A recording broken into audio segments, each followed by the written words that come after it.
ሰላም የተከበራችሁ የኤችጄን ቤተሰቦች የዕለቱ መረጃዎች ይዘንላችሁ መጥተናል። በቅድሚያም ርዕሰ ጉዳዮቹን አስተዋውቃችሁ የተባበሩት መንግስታት ዳኛ በቤታቸው አንዲት ሰራተኛን በባርነት በመያዛቸው የ6 ዓመት ከ4 ወር እስራት ተፈረደባቸው።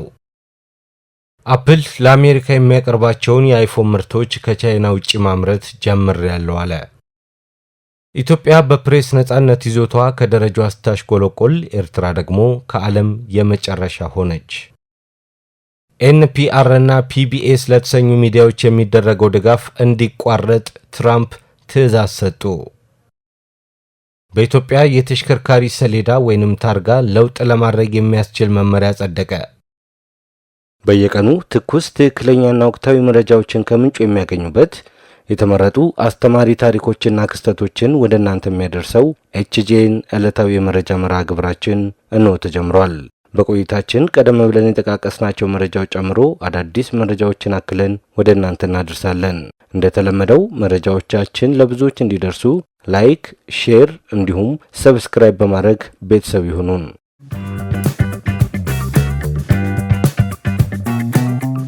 የተባበሩት መንግስታት ዳኛ በቤታቸው አንዲት ሰራተኛን በባርነት በመያዛቸው የ6 ዓመት ከ4 ወር እስራት ተፈረደባቸው።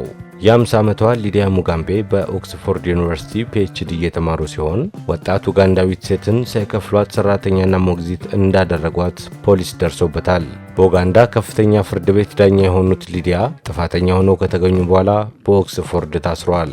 ፍርዱን ያስተላለፉት ዳኛ ዴቪድ ሮክስተን ተከሳሿ ምንም ጸጸት አላሳዩም ሲሉ ተደምጠዋል። እንዲያውም ተበዳዩን ጥፋተኛ ማድረጋቸውን ዳኛው ተናግሯል። ወጣቷ ከኡጋንዳ እንድትወጣ ቪዛ የተመቻቸላት በቀድሞ የኡጋንዳ ከፍተኛ አምባሳደር ቤት እንደምትቀጠር ተገልጾላት ነበር። በለንደን የቀድሞ የኡጋንዳ አምባሳደር ጆን ሙጋምቤ ቪዛውን ለወጣቷ ያመቻቹት ወደ ዩናይትድ ኪንግደም ከሄደች በኋላ በሊዲያ ሙጋምቤ ቤት በሰራተኝነት እንደምትሰራ እያወቁ ነው። ሊዲያ ሙጋምቤ ለዚህ በምላሹ ጆን ሙጋምቤ በኡጋንዳ በነበራቸው ክስ ትብብር አድርገዋል። በኦክስፎርድ በባርነት እየሰራች የነበረችውን ወጣት ጉዳይ የተመለከቱት ዳኛ በጣም አሳዛኝ ክስተት ነው ብለዋል።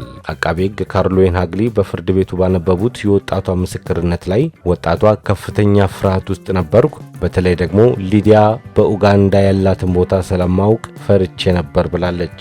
የ50 ዓመቷ ሊዲያ ሙጋምቤ በኦክስፎርድ ዩኒቨርሲቲ ፒኤችዲ እየተማሩ ነበር። ወደ ኡጋንዳ ከተመለሰች ምን ሊደርስባት እንደሚችል በመፍራት ወደ አገሯ መሄድ አልቻለችም። እናቷንም እስከ መጨረሻው እንደማታይ ይሰማት ነበር። በዩናይትድ ኪንግደም ያለውን የሰራተኛ ሕግ ባለማወቋና ሊዲያ ሙጋምቤ ሀያል ሴት በመሆናቸው ምክንያት ወጣቷ እንደተበዘበዘች ተገልጿል። ወደ ዩናይትድ ኪንግደም እንድትሄድ ያደረጉት ጆን ሙጋምቤም ያለመከሰስ መብታቸው ተነስቶ ለብዝበዛ በመመሳጠር መከሰስ እንዳለባቸው ፍርድ ቤቱ አስታውቋል። እስካሁን የኡጋንዳ መንግስት ያለመከሰስ መብታቸውን አላነሳም። ሊዲያ ሙጋምቤ ወጣቷ እንድትሰራ እንዳላስገደዷትና በፍቅር እንደያዟት የእምነት ክህደት ቃላቸውን ሰጥተዋል። ዳኛው ግን ዘመናዊ ባርነት ውስጥ ነበረች፣ ወንጀል ነው፣ ወጣቷ የደረሰባትን በድፍረት መናገሯ ሌሎችን ተጎጂዎችም ያበረታታል ብለዋል። ኦክስፎርድ ዩኒቨርሲቲም የራሱን እርምጃ እንደሚወስድም ተገልጿል። ዘገባው የቢቢሲ ነው።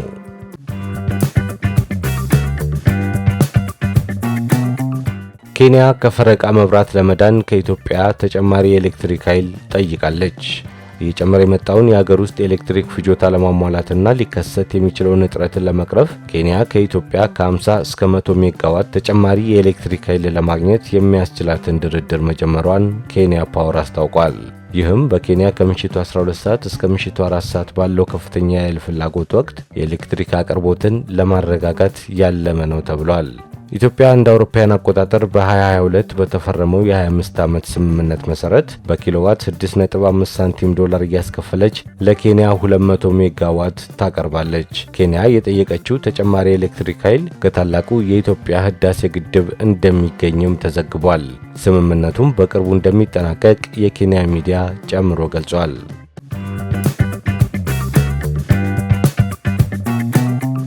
አፕል ለአሜሪካ የሚያቀርባቸውን የአይፎን ምርቶች ከቻይና ውጪ ማምረት ጀምሬያለሁ አለ። አፕል በአሜሪካ የሚሸጣቸውን አብዛኞቹን አይፎን ስልኮችና ሌሎችም መሳሪያዎችን ከቻይና ውጭ ማምረት መጀመሩን አስታወቀ። የአሁኑ የኩባንያው እርምጃ የፕሬዝዳንት ዶናልድ ትራምፕን የቀረጥ እርምጃ በመከተል የተወሰደ መሆኑን ቢቢሲ አስነብቧል። የኩባንያው ዋና ስራ አስፈጻሚ ቲም ኩክ በመጪዎቹ ወራት ለአሜሪካ ገበያ የሚቀርቡ አብዛኞቹ የአይፎን ምርቶች በህንድ የሚመረቱ ናቸው ብለዋል። ሌላዋ የእስያ ሀገር ቪየትናም ደግሞ አይፓድ እና የአፕል ሰዓት ማምረቻ ማዕከል ትሆናለችም ነው ያሉት። ከዚህ ቀደም የአሜሪካው ፕሬዝዳንት ዶናልድ ትራምፕ አስተዳደር አፕል ማምረቻውን ወደ አሜሪካ እንዲያዘዋውር ሲወተውቱ ቆይተዋል። ትራምፕ ከቻይና በሚገቡ ምርቶች ላይ ያስተዋወቁት ቀረጥ ኤሌክትሮኒክስ ምርቶችን ባያካትትም አፕል ግን በሩብ ዓመቱ ወደ አሜሪካ በሚያስገባቸው ምርቶች $900 ሚሊዮን ቀረጥ ሊከፍል ይችላል እየተባለ ነው። አፕል በቀጣዮቹ ዓመታት በመላው አሜሪካ የ$500 ቢሊዮን ኢንቨስትመንት ፈሰስ ማድረግ እንደሚፈልግም ስራ አስፈጻሚው መግለጻቸውን ዘገባው አስታውሷል።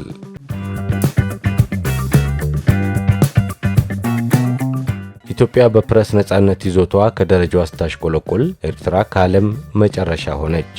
ኢትዮጵያ በፕሬስ ነጻነት ይዞታዋ በዘንድሮው በዓለም የፕሬስ ነጻነት መመዘኛ ደረጃ ባለፈው ዓመት ከነበረችበት በ4 ደረጃ ዝቅ ብላ 145ኛ ደረጃ ላይ እንደምትገኝ ድንበር የለሽ የጋዜጠኞች ቡድን ይፋ አደረገ። ለዓመታት በዓለም ጨቋኝ በሆነ የፕሬስ ነጻነት ይዞታዋ የምትታወቀው ጎረቤት ሀገር ኤርትራ በፕሬስ ነጻነት ደረጃዋ ከዓለም የመጨረሻውን ቦታ ይዛለች። ዛሬ ሚያዝያ 25 ቀን 2017 ዓ.ም የሚከበረውን የዓለም የፕሬስ ነጻነት ቀንን አስመልክቶ የጋዜጠኞች መብት ተሟጋች ቡድን ባወጣው የሀገራት የፕሬስ ነጻነት ደረጃ ውስጥ 180 ሀገራት የተካተቱ ሲሆን በዓለም ዙሪያ የፕሬስ ነጻነት ከዚህ በፊት ከነበረው ዝቅ ባለ ሁኔታ ላይ እንደሚገኝ አመላክቷል። በጋዜጠኞች አያያዝና በፕሬስ ነጻነት ይዞታ በኩል ከጥቂት ዓመታት በፊት ከፍተኛ መሻሻልን አስመዝግባ የነበረችው ኢትዮጵያ ባለፉት ዓመታት ደረጃዋ ከዓመት ዓመት እያሽቆለቆለ ነው። ኢትዮጵያ ባለፈው የአውሮፓውያኑ ዓመት ከነበረችበት 141ኛ ደረጃ በዚህ ዓመት በ4 ደረጃዎች በማሽቆልቆል 145ኛ ደረጃ መድረሷን ሪፖርቱ አስታውቋል። ለበርካታ ዓመታት በዚህ የፕሬስ ነጻነት መመዘኛ ደረጃ ላይ በመጨረሻ ላይ የምትገኘው ኤርትራም እንዳለፈው ዓመት ሁሉ ዘንድሮም በመጨረሻው የ180ኛ ደረጃ ላይ ተቀምጣለች። ሪፖርቱ እንዳመላከተው 7 የአፍሪካ ሀገራት የፕሬስ ነጻነት አመልካች ሰንጠረዡ ላይ ወደ ታችኛው ደረጃ ያሽቆለቆሉ ሲሆን በተለይ 143ኛ ላይ የምትገኘው ኡጋንዳ፣ 145ኛ ላይ ያለችው ኢትዮጵያና 146ኛ ደረጃን የያዘችው ሩዋንዳ በጣም አሳሳቢ ምድብ ውስጥ የተንሸራተቱ ሀገራት መሆናቸውን ሪፖርቱ ጠቅሷል። ከፍተኛ የፕሬስ ነጻነት ጭቆና ያለባት ኤርትራ በሰንጠረዦቹ የመጨረሻው ደረጃ 180ኛ ላይ ሆና የቀጠለች ሲሆን ምንም አይነት ነጻ ሚዲያ በአገሪቱ ካለመኖሩ ባሻገር ዳዊት ይስሐቅ የተባለውን ጋዜጠኛን ለረጅም ዓመታት በማሰር ክብረ ወሰን ይዛለች ተብሏል። ኖርዌይ፣ ኢስቶኒያ፣ ኔዘርላንድ፣ ስዊድን፣ ፊንላንድ፣ ዴንማርክ፣ አየርላንድ፣ ፖርቹጋል፣ ስዊዘርላንድ እና ቼክ ሪፐብሊክ የፕሬስ ነጻነት ከሚከበርባቸው ሀገራት ቀዳሚውን 10 ደረጃ ይዘዋል። በፕሬስ ነጻነት የደረጃ ሰንጠረዥ ካለፈው ዓመት በ2 ደረጃ ዝቅ ብላ 57ኛ ደረጃ የሆነችው ዩናይትድ ስቴትስ የፕሬስ ነጻነት ይዞቷ ዶናልድ ትራምፕ ወደ ስልጣን መመለሳቸውን ተከትሎ እያሽቆለቆለ መሆኑን ሪፖርቱ አመላክቷል። ሪፖርቱ ጨምሮም የዶናልድ ትራምፕ አስተዳደር የመንግስት ተቋማትን እንደ መሳሪያ በመጠቀም ለነጻ ሚዲያዎች የሚደረገውን ድጋፍ እንዲቋረጥና ጋዜጠኞችን የማግለል እርምጃ ወስዷል ሲሉ ወቅሰዋል። የድንበር የለሽ የጋዜጠኞች ቡድን በዚህ ዓመት ሪፖርቱ ላይ በዓለም ዙሪያ ያለው የፕሬስ ነጻነት ይዞታ ከመቼውም ጊዜ በባሰ ዝቅ ብሏል በማለት አሳሳቢ ሁኔታ ማጋጠሙንና የፕሬስ ነጻነትን መከታተል ከጀመረበት ካለፉት 23 ዓመታት ወዲህ የዚህ ዓመት ውጤት ዝቅተኛ መሆኑንም አመላክቷል። መቀመጫውን ፈረንሳይ ያደረገው ቡድኑ የዓለም የፕሬስ ነጻነት ቀንን በማስመልከት ባወጣው ሪፖርት ከዓለም ሕዝብ ከግማሽ የሚበልጠው ከፕሬስ ነጻነት ይዞታቸው አንጻር በጣም አሳሳቢ በሚባሉ ሀገራት ውስጥ ይኖራሉ ብሏል። ይህ የሀገራት የፕሬስ ነጻነት ደረጃ የሚወጣው ባለሙያዎች በየሀገራቱ በጋዜጠኞች ላይ ያጋጠሙ አደገኛ ክስተቶችና ሌሎች ተያያዥ የሆኑትን ፖለቲካዊ፣ ሕጋዊ፣ ምጣኔ ሀብታዊ፣ ማህበራዊና ባህላዊ ሁኔታዎችን እንዲሁም የደህንነት ይዞታን በመገምገም ነው ተብሏል።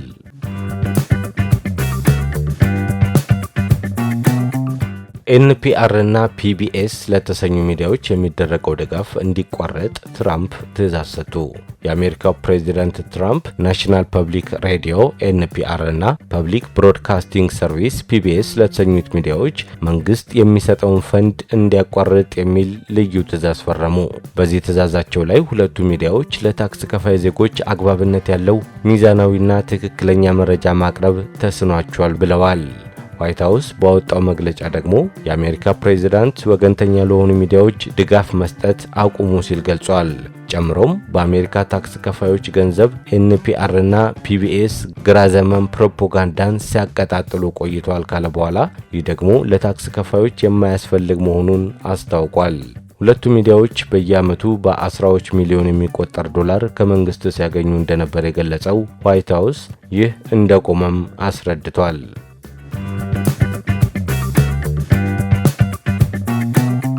በኢትዮጵያ የተሽከርካሪ ሰሌዳ ወይንም ታርጋ ለውጥ ለማድረግ የሚያስችል መመሪያ ጸደቀ። መመሪያው የተሽከርካሪ የመለያ ቁጥር ሰሌዳ አይነቶችና ምልክቶች መወሰኛና አገልግሎት አሰጣጥ መመሪያ ቁጥር 1050/2017 ነው። የትራንስፖርትና ሎጂስቲክ ሚኒስትር አማካሪ ከድል ማግስት ኢብራሂም የሰሌዳ ለውጡ ዋና ምክንያት ኢትዮጵያ የተቀበለቻቸውን ዓለም አቀፍ ስምምነቶች ታሳቢ ያደረገ ሰሌዳ እንዲኖር ለማስቻል ነው ብለዋል። ከዚህ ቀደም በነበረው የተሽከርካሪ መለያ ቁጥር ሰሌዳ የአመራረትና አሰረጫጨት ችግር፣ የአወጋገድ ችግር፣ የአሰራር ክፍተት፣ የሀብት ብክነት፣ በሲስተም የተደገፈ ስራ አለመኖር ችግር እንደነበረም ጠቁመዋል። ከዚህ በፊት ከነበረው አሰራር ጋር ተያይዞ የዕለት የተላላፊና የቋሚ መለያ ቁጥር ሰሌዳ አገልግሎት አሰጣጥ ለፎርጀሪ እንዲሁም ለብልሹ አሰራርና ለበርካታ ወንጀሎች የተጋለጠ በመሆኑ ይህ መመሪያ ችግሩን ይቀርፋል ሲሉም አስረድተዋል። መመሪያው በመላ አገሪቱ ተግባራዊ የሚደረግ ሲሆን በተመዘገቡትና ለምዝገባ በሚቀርቡ ተሽከርካሪዎች፣ በተሽከርካሪ አምራች ገጣጣሚ ድርጅቶች፣ በተሽከርካሪ መዝጋቢ አካላት እንዲሁም በኢትዮጵያ በሚገኙና አህጉር አቀፍ ተቋማትና በግለሰቦች ላይ ተፈጻሚ ይሆናል ተብሏል። የተሽከርካሪ መለያ ቁጥር ሰሌዳ አይነቶችና ምልክቶች ዓለም አቀፍ ስምምነቶችን መሰረት በማድረግ በአገር አቀፍ ደረጃ የመለያ ቁጥር ሰሌዳ አገልግሎት ይዘት በአይነትና በመጠን ወጥ እንዲሆን ለማድረግ የመለያ ቁጥር ሰሌዳ ምርት ስርጭት፣ አወጋገድ፣ የተሽከርካሪ መረጃ አያያዝ ቁጥጥር በቴክኖሎጂ የተደገፈ ለማድረግ የመመሪያው ዓላማ መሆኑም ተብራርቷል።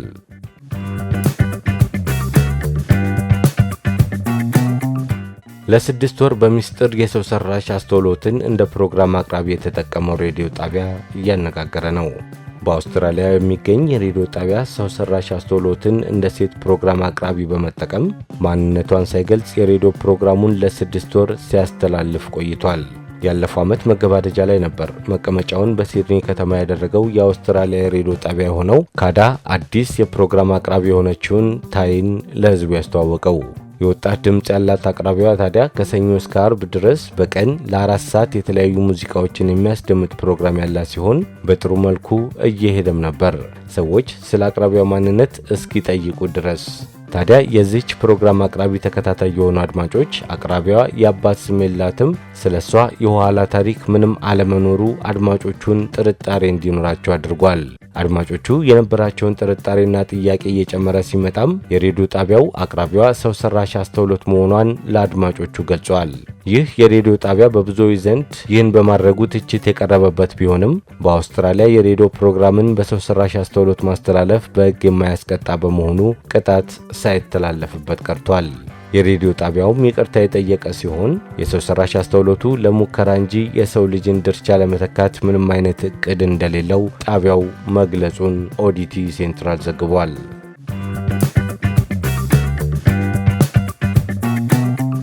ውድ የኤችጄን ቤተሰቦች ለሰዓቱ ያዝንላችሁ መረጃ እኚህን ይመስላሉ። በየቀኑ ትኩስ መረጃዎችን ለማግኘት ላይክ፣ ሼር፣ ሰብስክራይብ በማድረግ ተወዳጁን። አብራችሁን ስለነበራችሁ እናመሰግናለን።